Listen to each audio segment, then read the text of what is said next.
14 जुलाई 2023 को लॉन्च हुआ था चंद्रयान 3 और आज इतने दिनों के बाद हम बस आखिरी लास्ट जो प्रोसेस है वहां पे हम पहुंच चुके हैं और शाम को मोस्ट प्रोबेबली सब कुछ सही रहा और आप लोगों की प्रेयर रही तो हम बेशक वहां पर पहुंच पाएंगे।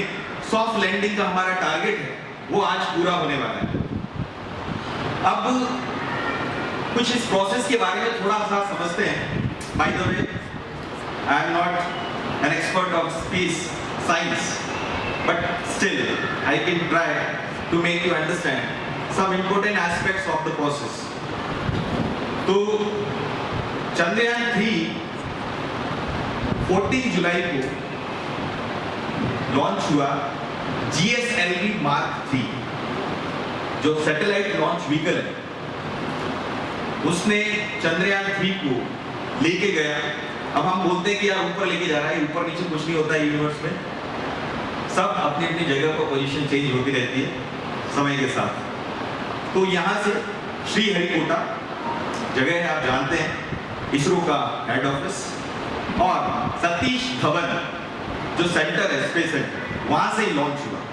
अब जैसे ही ये लॉन्च होता है पृथ्वी से, लॉन्च होते ही सीधा नहीं निकल जाता, पता है क्या होता है? वो ऑर्बिट में चक्कर काटता है। और जो ऑर्बिट होता है ना वो बिल्कुल सर्कुलर नहीं होता, वो ओवल शेप में होता है, या आप बोल सकते हैं एलिप्टिकल जो आपका ऑर्बिट है वैसे, या ऐसे नहीं, ऐसे फिर दूर होगा, फिर दूर होगा, इस तरह से ये लॉन्च होता है। और जब ये लॉन्च होता है उसके बाद में ये सीधा कहां जाता है? किसके ऑर्बिट में जाता है? मून के ऑर्बिट, जिसे हम क्या बोलते हैं? Lunar orbit. अच्छा, लूनर ऑर्बिट क्यों बोलते हैं इसको, तो बता सकता है? अभी मैंने आपको बताया कि रशिया का जो स्पेस क्राफ्ट था उसका नाम था लूना 25। तो लूना मतलब मून, मून का दूसरा नाम क्या है? लूना, इसीलिए उसने उसी नाम से, हमने भी वैसे हिंदी में नाम रखा चंद्रयान, और वहां पर वो पहुंचा। अब यहां से तो वो लॉन्च हो चुका है, इसके बाद में अब उसकी बारी है मून तक पहुंचने की। 14 जुलाई को लॉन्च हुआ, ऑर्बिट में चक्कर काटे, और उसके बाद में ये किसके ऑर्बिट में आप पहुंचा? मून के ऑर्बिट। अब इससे पहले ऐसा नहीं है कि ये पहली कोई ऐसी अचीवमेंट है जो कोई कंट्री करने वाली है। इससे पहले दुनिया के 3 बड़े देश सक्सेसफुली लूनर सरफेस पर लैंड कर चुके हैं। जानते कौन कौन से वो देश? यूएस, रशिया, चाइना, बिल्कुल, ये 3 देश पहुंच चुके हैं। तो फिर खास बात क्या है कि इंडिया पहुंच जाएगा तो कोई बहुत बड़ी बात हो जाएगी, बहुत बड़ी बात पहुंचेगी। वो दूसरा एरिया कौन सा है जानते हैं? South pole. तो जैसे हमारे इंडिया, मतलब इस धरती पर भी 2 तरह के पोल हैं, नॉर्थ पोल और साउथ पोल, ऐसे ही चंद्रमा पर भी आपको वो पोल देखने को मिलेंगे। तो यहाँ पर ये क्रिकेट बॉल को आप समझिए कि जो तीनों कंट्रीज थी वो इक्वेटोरियल रीजन पे पहुंचे। ये जो सीन देख रहे हैं बॉल की, ये मिड है किसका? मून का, यहाँ पे। तो जो तीनों कंट्रीज पहुंची है ना वो यहाँ पे पहुंची है, ये साउथ पोल में नहीं पहुंची। अगर आप यहाँ पे इसको अगर साउथ पोल समझ रहे हैं तो यहाँ नहीं पहुंची। अच्छा, यहाँ पहुंचना आसान था। आसान इसलिए क्योंकि यहाँ पर सनलाइट डायरेक्ट पहुंचती है, सन से डायरेक्ट जो रोशनी है यहाँ तक पहुंचती है। ये बीच का जो इलाका है इक्वेटोरियल रीजन जिसको बोलते हैं, यहाँ पे पहुंचती है। सनलाइट जब पहुंचती है तो टेम्परेचर क्या होगा? बढ़ जाएगा। तो कंडीशन हमारे थोड़ी क्या हो जाएगी? कंफर्टेबल हो जाएंगे हम किसी भी स्पेस क्राफ्ट को लैंड कराने के लिए। ये बड़ी जरूरी चीज है।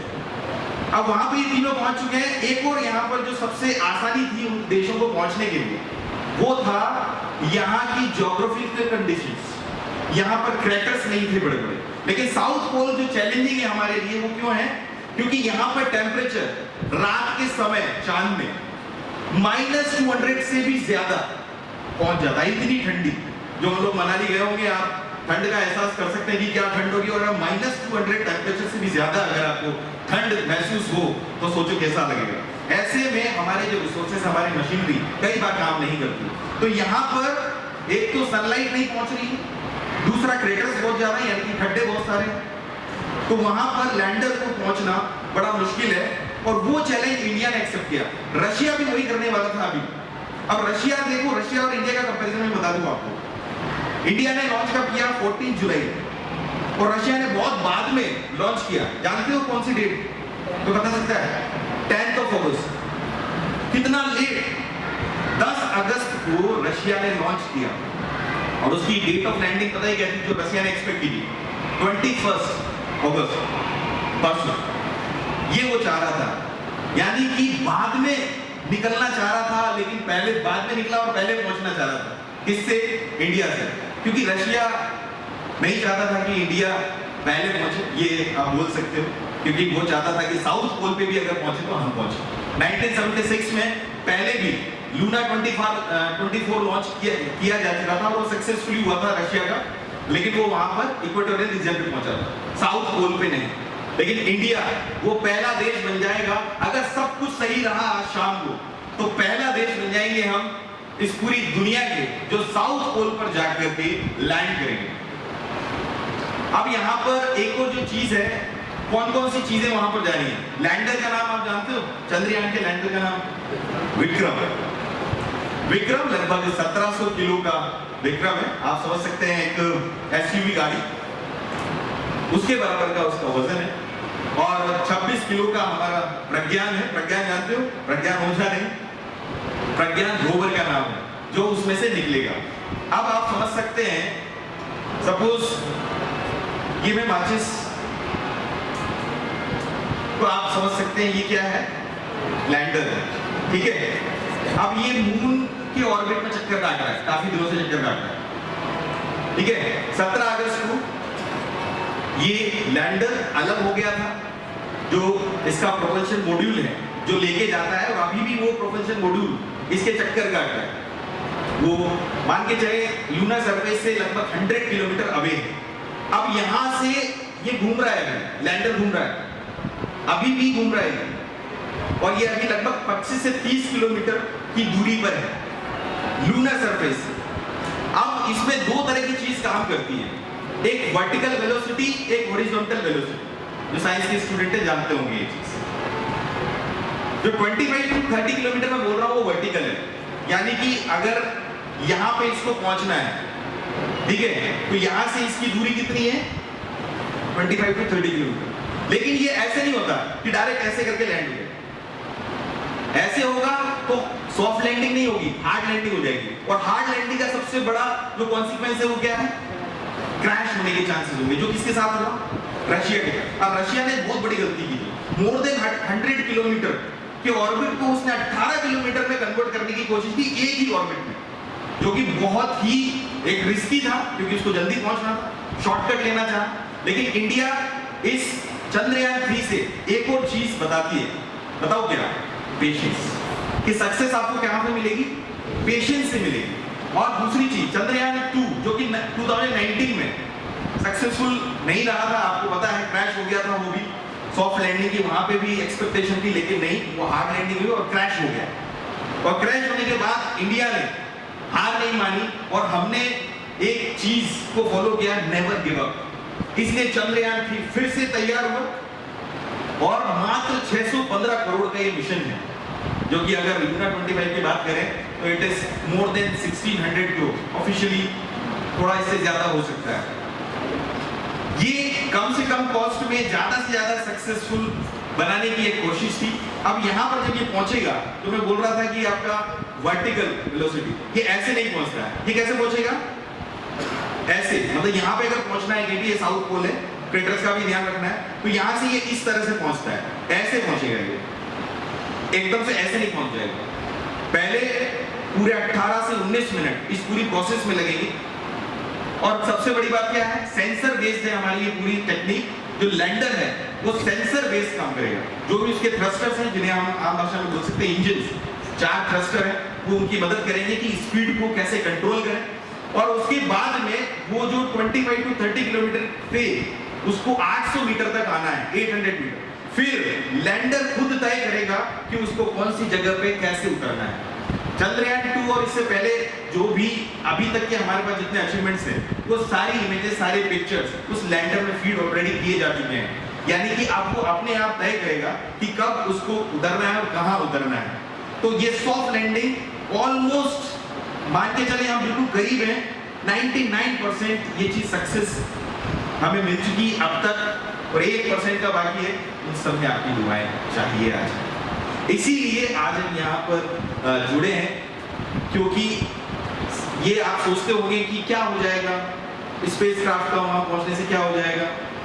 बहुत बड़ा अचीवमेंट है किसी भी कंट्री के लिए, खासकर इंडिया जैसी कंट्री के लिए जिसको हम कंट्री ऑफ स्नेक चार्मर्स बोलते हैं। सपेरों का देश बोला था किसी ने, लेकिन आज हम सपेरों का देश नहीं है।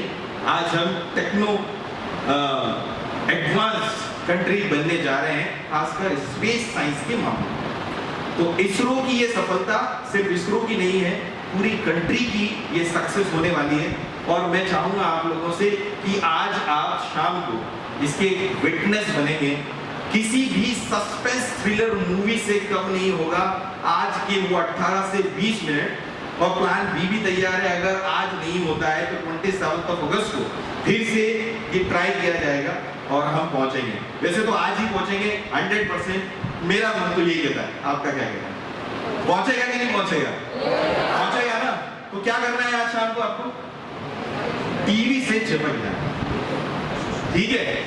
वैसे अलग अलग सोशल मीडिया प्लेटफॉर्म पे भी ये पूरा लाइव कवरेज आपको मिलेगा, हर एक सेकंड का अपडेट आपको मिलेगा, वो आपको देखना है। एजुटेक्स पे भी हम लिंक शेयर कर देंगे। शाम को आपको लगभग 5:30 के बाद से 5:45 से 6:04 तक का ये अप्रॉक्स टाइम है, जिसमें ये पूरे जो प्रोसेस है लास्ट के 18 से 20 मिनट की, ये पूरी प्रोसेस होने वाली है। यानी कि आखिरी सीढ़ी सफलता की वो ये होने वाली है। तो आप सब देखेंगे कि नहीं देखेंगे?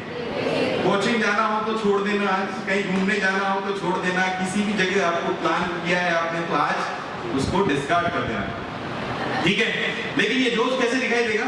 जब दिल से हम प्रे करेंगे। बात समझ में आ रही है? तो मैं चाहूंगा हमारी म्यूजिकल टीम जो यहाँ पर तैयार है, तो जोश भर दीजिए इस पूरे ऑडिटोरियम के अंदर। और टीचर्स भी आज गाएंगे, स्टूडेंट भी गाएंगे और प्रेयर करेंगे इंडिया की सफलता के लिए, क्योंकि बहुत कुछ है इस चांद में जो अभी देखना बाकी है। अभी तक तो हमने सिर्फ चांद में दाग देखे हैं या चांद की रोशनी देखी है, चांद की चांदनी देखी है और चांद पे बने हुए हजारों गाने हमने सुने हैं, देखे हैं। लेकिन आज हम रियल असली मायनों में चांद के हर एक पहलू को आज हम जानेंगे। भारत माता की, भारत माता की, भारत माता की। ये जोश 15 अगस्त 26 जनवरी के लिए नहीं है, क्योंकि देश की जब भी बात होगी ना तो आपको ये जोश दिखाना पड़ेगा। तो musical team, are you ready?